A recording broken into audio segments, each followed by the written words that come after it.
तो इस मुकाबले के साथ जी दो टीमों का वर्ल्ड कप कैंपेन खत्म हो गया है। एक इंग्लैंड है, एक पाकिस्तान है। दोनों घर जाएंगे। हवाई जहाज की जो यात्रा है बड़ी लंबी होगी। खिलाड़ियों को इंडिविजुअली सोचना होगा अपने घर जाएं या फिर 2-3 दिन कहीं पर आराम से रुक कर छिप कर जाया जाए, क्योंकि इंग्लैंड ने तो इतना जबरदस्त अंडर परफॉर्म किया है। डिफेंडिंग चैंपियन कहां पर फिनिश किए हैं। किस्मत अच्छी है कि इंग्लैंड चैंपियंस ट्रॉफी क्वालिफाई कर गया। लेकिन पाकिस्तान, भाई पाकिस्तान में तो लोग इंतजार कर रहे हैं कि ये टीम कब आएगी, क्योंकि वहां पर तो वर्ल्ड कप शुरू होते ही इस टीम का क्रिटिसिज्म ऐसा शुरू हो गया था, कप्तान बदल दो, खिलाड़ी बदल दो, ये बदल दो, वो बदल दो। लेकिन हकीकत यह है कि पाकिस्तान तैयार नहीं था। पाकिस्तान इस वर्ल्ड कप के लिए तैयार कतई नहीं था। शायद हम लोगों को भी लगता था, दुनिया को भी लगता था कि पाकिस्तान जो है इस वर्ल्ड कप को जीत सकता है, लेकिन नहीं। एशिया कप में इस बात का इल्म हो गया था कि यह टीम में इतना दम नहीं है। शायद ये सेमीफाइनल तक जाने वाली टीम थी, लेकिन यह वर्ल्ड कप जीतने वाली टीम नहीं थी। और पाकिस्तान का दुश्मन खुद पाकिस्तान था, क्योंकि वो नूरा कुश्ती लड़ते रहे। जब आप नूरा कुश्ती लड़ते हैं तो आपको यह अंदाजा नहीं होता कि सामने वाला पहलवान कितना मजबूत है। और जब आपको सामने वाला पहलवान दिखता है तो फिर आप डर के ही रहते हैं और उससे मुकाबला नहीं कर पाते। वो हल्की टीमों के साथ अपनी वनडे क्रिकेट खेल रहे थे। बड़ी टीम भी जब आती थी तो बड़ी टीम अपने खिलाड़ियों को आराम दे देती थी। तो आप ये नहीं समझ पाए कि दुनिया कहां है, और यह नहीं समझ पाया पाकिस्तान की वो कहां है।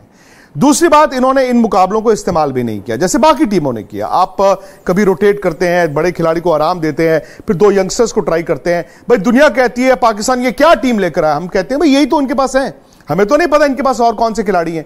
इसलिए नहीं पता क्योंकि इन्होंने खिलाड़ियों को इस्तेमाल ही नहीं किया।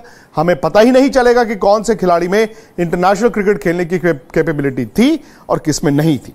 बट उससे ज्यादा इंपॉर्टेंट चीज यह है कि पाकिस्तान की इस हार का जिम्मेदार कौन है। क्या वो सिर्फ बाबर आजम है?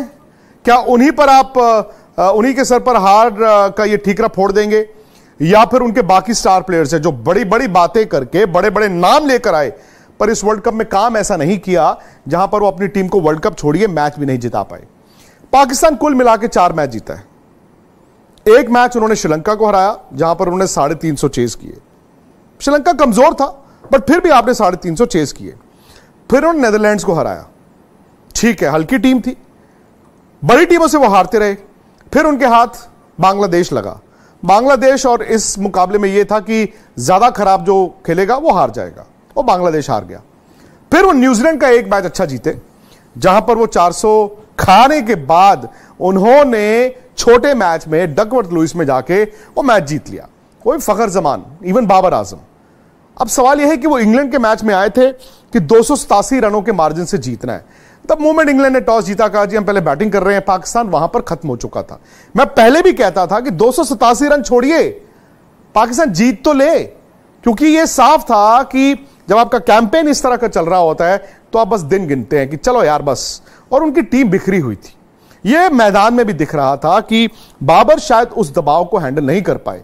एक तो हार का दबाव, और दूसरा शायद जो वर्ल्ड कप शुरू होते ही पाकिस्तान में जो कोरस शुरू हो गया पुराने खिलाड़ियों का, वो खिलाड़ी जो उनके साथ भी खेले थे, या मीडिया का हटा दो हटा दो हटा दो हटा दो, आसान नहीं होता। अब सवाल यह है कि बाबर ने रन बनाए 320। इस वर्ल्ड कप में वो टॉप 20 रन गेटर्स में नहीं है, जबकि उस वर्ल्ड कप में आए थे मुकाबला विराट कोहली का करने का, कि विराट बेहतर या बाबर, डिबेट ये था। अब बाबर के लिए कप्तान के तौर पर, बैट्समैन के तौर पर यह वर्ल्ड कप बड़ा जरूरी था। लेकिन कभी कभी क्या होता है कि आपकी एक जब आपका फील्ड खराब चले, यानी कि फर्ज कीजिए बैटिंग खराब चले, उसकी रिफ्लेक्शन आपकी कप्तानी में दिखती है, या आपकी कप्तानी खराब चले, आपकी टीम अच्छा नहीं कर रही, उसकी रिफ्लेक्शन आपकी बैटिंग में दिखती है। रिजवान ने भी कुछ नहीं किया। रिजवान ने पहले मैच में, वो श्रीलंका वाले मैच में जो ऐसा जबरदस्त 100 बनाया, उसके बाद उन्होंने कुछ नहीं किया। ये तो फखर जमान ने वो जो 2 पारी खेल दी, उनकी टीम यहां तक आ गई, नहीं तो यह भी दिक्कत थी। अब फिर उन्होंने शफलिंग बहुत की, इनके पास स्पिनर्स नहीं थे। 2020 में तो चल जाता है, आपके पास अच्छे फास्ट बॉलर हैं, स्पिनर बीच में आके 8 ओवर डाल देते हैं। और ये चूंकि ज्यादातर खिलाड़ी दुनिया भर की लीग्स 2020 की खेलते हैं, ये 50 ओवर के लिए तैयार नहीं थे। अब सवाल है शाहीन अफरीदी और हारिस रऊफ का। नसीम शाह जब बाहर हुए तो भाई ये कहा गया कि क्या होगा, ये तिकड़ी आई थी। भाई नसीम शाह, शाहीन अफरीदी, हारिस रऊफ इस वर्ल्ड कप में आए थे कि दुनिया में इस तरह की तिकड़ी नहीं है। हम लोगों ने भी ये गलती की थी, उनको ओवर एस्टिमेट कर लिया था। अब देखिए ना, बुमराह, सिराज और शमी जिस तरह से गेंद डाल रहे हैं, क्या मुकाबला भी है। शाहीन अफरीदी की 18 विकेटें हैं इस वर्ल्ड कप में, 18 18 विकेटें एक वर्ल्ड कप में, यानी कि अभी भी वो टॉप विकेट टेकिंग लिस्ट में है। लेकिन 3 विकेटें हैं अफरीदी की, सिर्फ 3 विकेटें नई बॉल के साथ। अरे तेज गेंदबाज अगर नई गेंद के साथ विकेटें नहीं लेगा तो उनकी टीम कैसे जीतेगी? अगर आपकी सिर्फ 3 विकेटें हैं नई गेंद के साथ, बाकी 15 तो आपने नीचे जाके ली हैं। और नीचे जाके विकेटों में आप क्या करते हैं भाई? आप 400 के बजाय आप 450 पे रोक लेते हैं। जिसने 450 बनाने थे उसको आप 360 पे रोक लेते हैं। लेकिन आप 260 पे तो टीम को आउट नहीं कर पा रहे हैं। हारिस राउफ की पेस की बात होती थी, जितना तेज वो डालते थे उतना तेज उनकी पिटाई होती थी। कभी 26 रन आप पहले ओवर में खा रहे हैं, कभी 15 रन पहले ओवर में खा रहे हैं, कभी पहले ओवर में आपको 2 छक्के पड़ रहे हैं, कभी 4 चौके पड़ रहे हैं, कभी आप वाइडे कर रहे हैं। यार ये फास्ट बॉलर का काम नहीं होता। यहां पे इंडिया से कंपेयर करें, बुमराह और सिराज नया बॉल डालते हैं, मोहम्मद शमी जब वन चेंज आते हैं पहले ओवर में एक आउट कर देते हैं। हारिस राउफ खोल देते थे, जो ऑलरेडी खुला होता था हारिस राउफ उसको भी खोल देते थे। अब उसमें भी क्या कप्तान की जिम्मेदारी है? क्या शाहिन अफरीदी और हारिस राउफ अगर नई गेंद पर विकेटें नहीं ले रहे, वो भी कप्तान की जिम्मेदारी है? Mohammad Waseem junior by default उनको खेलने को मिला, क्योंकि हसन अली को कभी खिलाते थे। मोहम्मद वसीम जूनियर ने आके एक इंपैक्ट बनाया है। इसका मतलब है पाकिस्तान के पास नीचे अच्छे फास्ट बॉलर्स होंगे, लेकिन क्या उनको तैयार किया जा रहा है? जो फैक्ट्री इनकी हुआ करती थी तेज गेंदबाजों की, क्या अभी भी वो फैक्ट्री चल रही है या फिर उस फैक्ट्री पर ताला लग गया है? स्पिनर्स तो बड़ी हैरानी की बात है, पाकिस्तान के पास है ही नहीं।